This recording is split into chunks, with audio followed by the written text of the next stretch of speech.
7 లక్షల ఫాలోవర్స్ వచ్చారు with in 3-4 మంత్స్లో. దెన్ ఏమైంది, ఇప్పుడు ఫేమ్ అయ్యాను, ఇప్పుడు అవకాశం ఇస్తారా అని మళ్ళీ తిరిగా. ఎవరు అప్పుడు కూడా అవకాశాలు ఇవ్వాల. అంటే సినిమా అనేది పెద్ద మీడియా, అర్థమైంది. యూట్యూబ్ వేరు, సినిమా వేరు, ఉదాహరణ వేరు, కమర్షియాలిటీ వేరు. So it takes time, lot of time అని అర్థమైంది. దెన్ నా దగ్గర కొంచెం డబ్బులు ఉండేప్పుడు సో లెట్ స్టార్ట్ ఏ మూవీ అని కొత్త ప్రొడ్యూసర్ వస్తే 50 లక్షలు తను పెట్టేటట్టు, నేను ఒక 20 lakhs పెట్టేటట్టు, నేను 15 lakhs అలా పెట్టి చేశాను. ఫస్ట్ నేను 15 lakhs పెట్టి మ్యూజిక్ చేయించాను. దాని పేరు కొత్తపేట గ్రామాన్ని సినిమా. ఆ ప్రొడ్యూసర్ హ్యాండ్ ఇచ్చి వెళ్ళిపోయాడు. ఆ సినిమా ఆగిపోయింది. ఆ సినిమా ఎప్పుడైతే ఆగిపోయిందో దెన్ నాకు ఇంకా ఇంట్రెస్ట్ పోయింది జనాల పైన. అరే ఏమో కష్టపడ్డాం, నా డబ్బులు పెట్టే వచ్చాడు, నాకు ఫేమ్ ఉంది. వాళ్ళు పెట్టమంటే నాకు ప్రొడ్యూస్ చేయలేదు, నేను పెట్టుకుంటే కూడా నాకు హెల్ప్ చేయట్లేదు, మధ్యలో వెళ్ళిపోయారు, లాస్ అయింది, సినిమా అయిపోయింది. దాంట్లో సన్నీ లియోన్ని పెట్టాలి, ఐటమ్ సాంగ్ బాగా డిజైన్ చేసుకుని బాగా చేసాం సినిమాని, గట్టిగా చేయాలి, ఇంకా కొంచెం బడ్జెట్ ఎక్కువ కష్టపడాలి. అయితే అది ఆగిపోయింది. దెన్ వాట్ హ్యాపెండ్, ఇది కాదు మనమే పెట్టుకోవాలి, గట్టిగా ఎవడి మాట వినద్దు. అప్పుడు అర్థమైంది ఎవడి మాట వినద్దు. ఫస్ట్ ఆఫ్ ఆల్ మనం చేయాలి, నాకు అప్పుడు అర్థమైంది. Then I started doing videos. బాగా కంటిన్యూస్గా 1.5 year రెగ్యులర్ వీడియోస్ చేశాను. I saved some money. చాలామంది యూట్యూబర్ లాగానే వాళ్ళందరూ రకరకాలుగా ఎంజాయ్ చేశారు. నేను ప్రతి డబ్బులు కూడబెట్టాను, ప్రతి రూపాయి కూడబెట్టాను. అండ్ మూవీ మొదలు పెట్టాను. అప్పుడు బాగా వ్యూస్ వచ్చేటప్పుడు ఇట్లా కళ్యాణి అనే ఆవిడ వచ్చి నాతో గొడవపడి అట్లా జరిగింది సిచ్యువేషన్. దెన్ ఇది రైట్ టైం రా, అండ్ ఇంకా వీడియోస్ చేయట్లేదు. అంటే వీడియోస్ చేయట్లేదు, ఎందుకు చేయట్లేదు అంటే అప్పటికే ఎక్స్ట్రీమ్ అయిపోయినాయి. చేసాం వీడియోస్, బాగా వ్యూస్ వచ్చాయి, ఇంకా అదే రొటీన్ కంటెంట్ కూడా రొటీన్ అవుతుంది. దెన్ ఐ ఫైండ్ ఇది ఇద్దు, కొంచెం బెస్ట్గా చేద్దాం అని నాకు అనిపించి then I started movie start చేద్దామని గోవాకి వెళ్ళి కథ రాసి వచ్చి లారీ చాప్టర్ 1 ఆడిషన్స్ చేసి తెలుగు అమ్మాయి దొరకపోతే హిందీ అమ్మాయిని పెట్టుకొని సినిమా స్టార్ట్ చేసాం, లారీ చాప్టర్ 1. ఇక్కడ నాకు ఒక క్వశ్చన్ గుర్తుకొచ్చింది. తెలుగు అమ్మాయిని ఎందుకు దొరకలేదు? చాలా మంది ఉన్నారు, అంటే హిందీ అమ్మాయిలు పెట్టి ఎక్స్పోజ్ చేస్తే చాలా మంది చూస్తారని కదా. నిజం చెప్పలే, పర్లేదు. అదే నిజం చెప్తాను. ఏమైందంటే హీరోయిన్ నేను గోవాకి వెళ్ళి కథ రాసుకొని వచ్చి ఆడిషన్ పెట్టినప్పుడు, గోవాకి ఎందుకు వెళ్ళావు? అక్కడే కథలు దొరుకుతాయా? అక్కడ కొంచెం ప్రశాంతత ఉంటుంది, ఫీల్ లైక్ తాగొచ్చు మంచిగా రూమ్ లో కూర్చొని ట్రావెల్ చేస్తే ఐడియాస్ వస్తాయి. అదే హైదరాబాద్ ట్రావెల్ చేయొచ్చు కదా, ఎన్ని హైవేస్ ఉన్నాయి. సో అదే ఇంకా మీరు ఇది చేయండి అంటే ఏం చెప్తాం, నాకు నచ్చింది వెళ్ళాను. So it's happened. వెళ్ళేదా కథ రాసుకుంటూ వచ్చిన తర్వాత ఆడిషన్ చేసిన తర్వాత హీరోయిన్ కావాలి, అందరు దొరికారు, హీరోయిన్ దొరకలేదు. హీరోయిన్ దొరకపోతే ఇమీడియట్ గా తెలుగు ట్రై చేసావా? అదే చెప్తున్నా. దెన్ పక్కింటి అమ్మాయి కావాలి, బాగా కుందర బొమ్మలా ఉండే అమ్మాయి కావాలి, తెలుగు అమ్మాయిలా కావాలి. ఎందుకంటే లారీ డ్రైవర్ వైఫ్ ఎలా ఉండాలి, లారీ కథ మీద ఆ భుజం మీద తన కథను మొయ్యాలి, అంత బాగుండాలి. సో నాకు అర్థమైంది అటువంటి అమ్మాయి కావాలని. ఇన్స్టాగ్రామ్లో వందల ప్రొఫైల్స్ ఉన్నాయి, యాక్టర్ అని పెట్టుకుంటారు, ఇన్ఫ్లుయెన్సర్ అని పెట్టుకుంటారు, రెడీ ఫర్ కొలాబరేషన్ అని పెట్టుకుంటారు. అందరికి మెసేజ్ ఒక రిప్లై అయ్యారు. అట్లా ఇంకా కొందరు తెలుగు ఆర్టిస్టులు హీరోయిన్ల వాళ్ళని ప్రయత్నం చేసే వాళ్ళు కూడా, వాళ్ళందరినీ కాఫీ షాప్కి రోజు పిలిపించారు. ఒక 5-6-7 మంది తెలుగు వాళ్ళు, ఒక 20-30 మంది హిందీ వాళ్ళని పిలిపించాం. ప్రతి ఒక్కరు రావడం, నువ్వు కొత్తడివి, నీతో చేస్తే సినిమా మాకు ఫ్యూచర్ ఉండదు, మళ్ళీ ఎందుకు వచ్చారు మరి హీరోయిన్ గారు, మీరు ఎవరు చెప్పారు మీకంటే నువ్వు కొత్తడివి అని మమ్మల్ని తక్కువ అంచనా వేసి మాట్లాడతారు తప్ప వాళ్ళు అసలు యాక్టింగ్ చేయాలా, ప్రొఫెషనల్ యాక్టర్స్ అనేది వాళ్ళకి కనపరాదనమాట. అడపదడప ఏదో హీరోయిన్ ఏదో అంటారు. అట్లా కొంతమంది తగిలారు. తెలుగు వాళ్ళ గురించి అడిగారు కాబట్టి చెప్తున్నాయి, జరిగిన సిచ్యువేషన్. తెలుగు వాళ్ళు వీళ్ళందరూ మళ్ళీ మా ఇంట్లో ఒప్పుకోరు. దీంట్లో సినిమా అనేది కమర్షియల్ ఫీల్డ్. నువ్వు యాక్టర్ అని ఒప్పుకున్నావు అంటే మీ బావ, భర్త, తండ్రి అందరికి చెప్పి వస్తావు ఇంట్లో నుంచి, అంతేనా కదా. మరి ఇక్కడికి వచ్చినాక నేను కిస్ ఉంది, రొమాన్స్ ఉందంటే నాకు ఇది వద్దంటే నీకోసం నీ కథ మార్చలేను. కుటుంబ కథా చిత్రం. ఫస్ట్ లవ్ లో పడతారు, తర్వాత పెళ్లి చేసుకుంటారు. ఉన్నాయి, ఒక 6-7 ఉంటాయి. అంటే నీ కంఫర్ట్ కోసం పెట్టావా, సినిమా కథ కోసం పెట్టావా? ఆనెస్ట్గా జనాల కోసం పెట్టా, నా కోసం కాదు. అది కిస్లో ఏముంది, నథింగ్ దే. సో ఏమైంది, ఈ కమర్షియల్ కోసం పెట్టాము.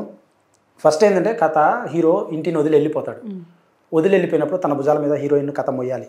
అటువంటి స్ట్రాంగ్ లేడీ అవ్వాలి. అంత లేయాలంటే వాళ్ళిద్దరి మధ్య బాంధవ్యం పండాలంటే ఆ స్టోరీ అలా ఉండాలి, ప్రాపర్ లవ్ స్టోరీ నడవాలి ఫస్ట్ ఆఫ్ ఆల్. సో అది నడవాలి, పెళ్ళి అవ్వాలి, ఇదంతా ప్రాపర్ స్టోరీ.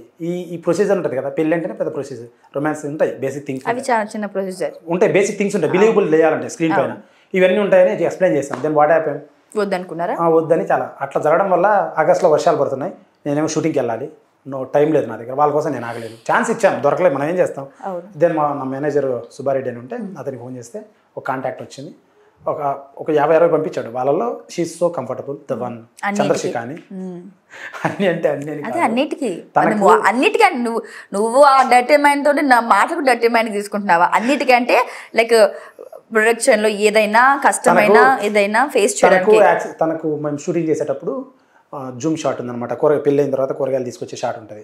తనకి యాక్సిడెంట్ అయింది, అమ్మాయికి యాక్సిడెంట్ మేజర్గానే అయింది. ఫొటోస్ ఉంటాయి, ఇస్తాను మీకు చూద్దరు.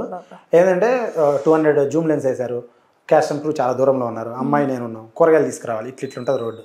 ఆ షాట్ కోసమే అలా తీసాం. కింద పడింది. కింద పడితే చీర శారీ డ్రాపర్ అని, శారీ అమ్మాయి హిందీ అమ్మాయి కదా, శారీ కట్టుకోవడం రాదు.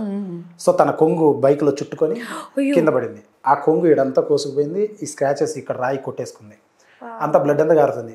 అప్పుడు కూడా అమ్మాయి, నేను ఇట్లా అమ్మాయిని ఎత్తుకున్నా అంటే నా దగ్గర ఉండే డబ్బులు, నేను కారు కూడా కొనుక్కోలే, సినిమాకే పెట్టా డబ్బులు. కారణం ఉంటే ఇమీడియట్ హాస్పిటల్ వెళ్ళొచ్చు. తీసుకెళ్ళేవాడు. పక్క నుండి ఆటోని పిలిచి అమ్మాయిని ఆటోలోకి ఎత్తేటప్పుడు అమ్మాయి అంటుంది, నన్ను తీసేస్తావా, నీ క్లాస్ వస్తుందా, తీసేయి, no problem. She such committed, తీసేయి, నో ప్రాబ్లం, నీ కంఫర్టబుల్, నేను మార్చుకొని కూడా వస్తాను మళ్ళీ యాక్టింగ్కి, అదే దెబ్బలు మానిన తర్వాత ఐ విల్ వెయిట్, నీ ఇష్టం శ్రీకాంత్ అని. కోమ అంటే కాన్షియస్, అన్కాన్షియస్ మోల్ పోయింది, బ్లడ్ అంతా పోయింది. ఎప్పుడు పోలే అమ్మాయి, కింద పడలేదంటే ఇంతవరకు. అట్లా అంత సెన్సిటివ్ గర్ల్ అయిపోయింది. దెన్ నేను అట్లా కాదు, నేనేం ఆలోచిస్తానంటే ఈఎంకి ఏమన్నా అయితే వాళ్ళ పేరెంట్స్ వస్తారు, మరి పెద్ద పంచాయతీ. ఇంకోటి ఆల్రెడీ 3 రోజులు షూట్ చేసాం, ఒక 20 lakhs ఖర్చు అయిపోయింది. నా బడ్జెట్, నా సినిమా, నా ప్లాన్లో నేను యూట్యూబర్, నా సొంత డబ్బులు పెట్టాను. ఇంత చిన్న మిస్టేక్ అయినా సినిమా అయిపోద్ది. సినిమా అయిపోతే కృష్ణానగర్లో నేను రోజు వింటుంటా కొత్త డైరెక్టర్లు, చిన్న ప్రాబ్లం చాలు సినిమా అయిపోద్ది. సినిమా అయిపోతే మళ్ళీ మొదలు పెట్టాలంటే కష్టం. ఎందుకంటే ఒక 200 మందికి ఫోన్లు చేసి మేనేజ్ అందరిని తీసుకురావాలి సెట్కి, పొద్దునికల్లా మేకప్ అని, లైట్ అని అందరినీ తీసుకురావాలి, అంత ఈజీ కాదు. సో ప్రొసీజర్, మేనేజర్ కూడా లేడు, అన్నీ నేనే చేసుకున్నా. నా భయం ఏంటంటే బడ్జెట్ వేస్ట్ అయింది, ఈ అమ్మాయికి దెబ్బ తెలియదు నా వల్ల. 2 ఏమవుతుంది సిచ్యువేషన్ డిఫరెంట్. పోయినా ఆమె రక్తం చూసి భయపడింది, చిన్న దెబ్బలే, మైనరే, బట్ అవి తనకు పెద్దవే. అయితే అట్లా అయిపోయింది. తను అంత కమిటెడ్, తన గురించి ఎందుకు చెప్పాను స్టోరీ, తను అంత కమిటెడ్, అంత గ్రౌండెడ్ అండ్ అంత ఇంట్రెస్ట్. దేవుడు మేబీ డెస్టినీ తనకే రాశారు లారీ చాప్టర్ 1 అనేది, ఐ డోంట్ నో, అందుకోసం అనుకున్నా. అసలు ప్రాంక్ స్టార్ కదా నువ్వు, యూట్యూబ్లో ప్రాంక్స్ చేస్తూ గేస్ని చేస్తావు, చిన్న పిల్లని చేస్తావు, పెద్ద పెద్ద వాళ్ళని చేస్తావు. అసలు నీ కంటెంట్కి ఏజ్ లిమిట్ అనేది లేదు, ఫీమేల్ మేల్ ఐదర్ కూడా లేదు. అలాంటి ఒక ప్రాంక్ స్టార్ ఇప్పుడు మూవీ చేస్తున్నాడు. అసలు నీకు నమ్మకం ఉందా నీ మూవీ కనీసం 2 రోజులు ఆడుతుంది అని? ఎవరిది ఆడదు మేడం. చిన్నది ఇప్పుడు చిన్న సినిమాలు 100 crores కొడుతున్నాయి, పెద్దవి ఉండట్లేదు. పెద్దవి 1000 crores కొడుతున్నాయి, చిన్నవి ఉండట్లేదు. సో ప్రయత్నం చేయాలి. ఫస్ట్ నేను యాక్టర్ అవ్వాలని హైదరాబాద్ వచ్చాను. హైదరాబాద్ వస్తే నాకు అవకాశాలు ఇవ్వలేదు. అప్పుడు అర్థమైంది ఇది కమర్షియల్ ఫీల్డ్, డబ్బులు పెడితే మన పైన రిటర్న్ రావాలి, మనకు ఫేమ్ ఉండాలి, లేకపోతే మన పైన డబ్బులు పెట్టరు. ఫేమ్ అవ్వాలంటే ఏదో ఒకటి చేయాలి, యూట్యూబే దారి లేదా ఇన్స్టాగ్రామ్ ఫేస్బుక్ దారి నాకు అర్థమైంది. Then I bought a camera.